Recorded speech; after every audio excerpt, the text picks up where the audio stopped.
take on that problem. I'm gonna solve it. Because it's on my heart to help the community. It's on my heart to actually make a change and provide opportunities for y'all. Because it's truly in my heart to do so.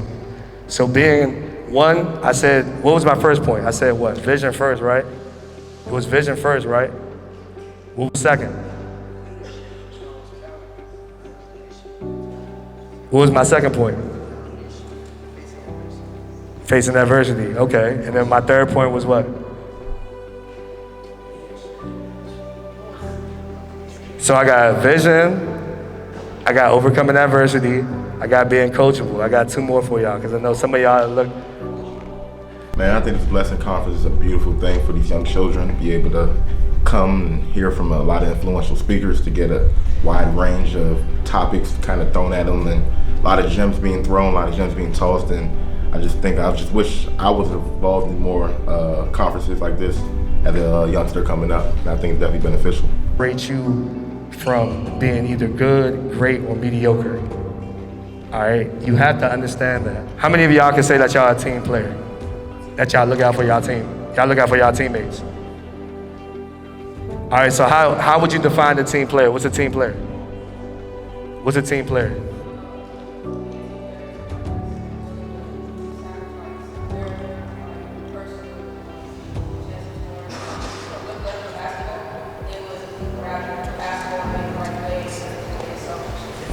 I like that answer. I like that answer. What's your name, man? You say who? Zion. Okay. Anyone else? Team player. What's the definition of a team player? My favorite part was like getting to see everybody's faces and their expressions, and like how much they changed from the time they walked in here and how they're walking out, with like a different perspective on life and how they like look at things differently and think about what they do before they do. Basketball. So what's gonna make you different from the next person? Is it gonna be the crossover? Is it gonna be the way that you shoot? Is it gonna be the way that you defend? You gotta think about these things.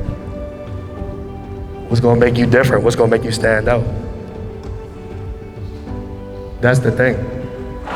You wanna make sure that you're doing those things and understanding those things.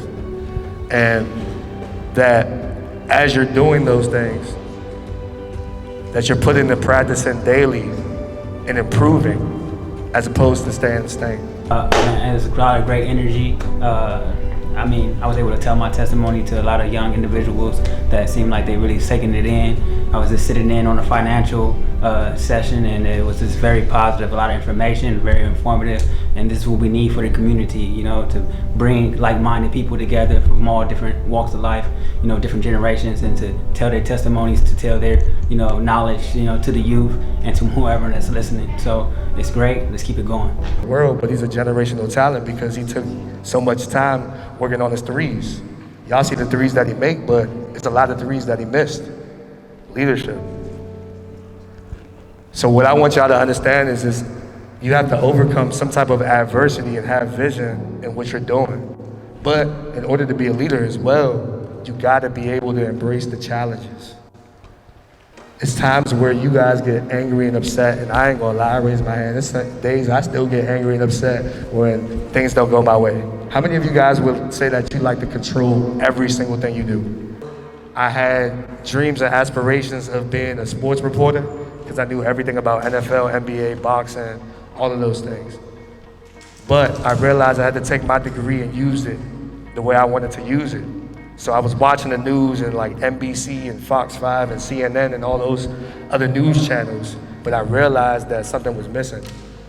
And that thing that was missing, or that person that was missing, was myself and community. So I realized that I had to create something, and wanted to create something not only for myself, but for other people to see and be inspired by.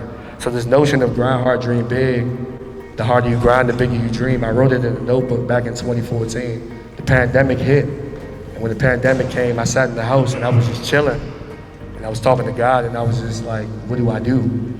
So then it led me to do motivational videos Monday, Tuesday, Wednesday, Thursday, Friday, and I just kept going.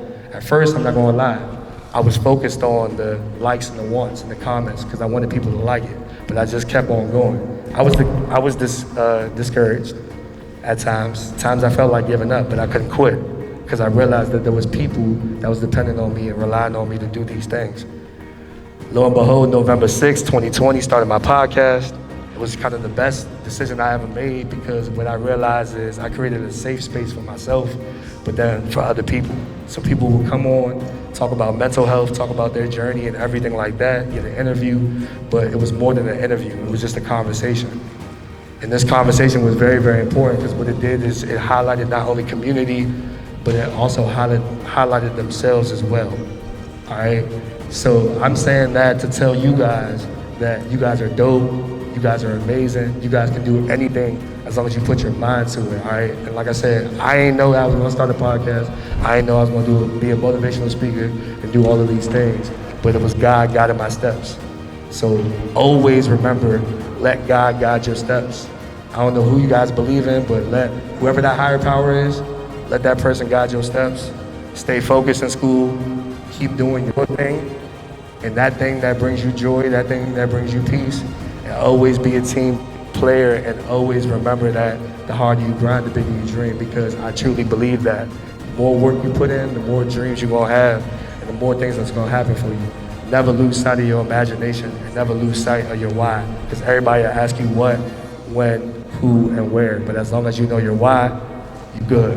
Y'all got me? Y'all got me? Clap it up for yourselves, man. Clap it up for yourselves. Clap it up for yourselves.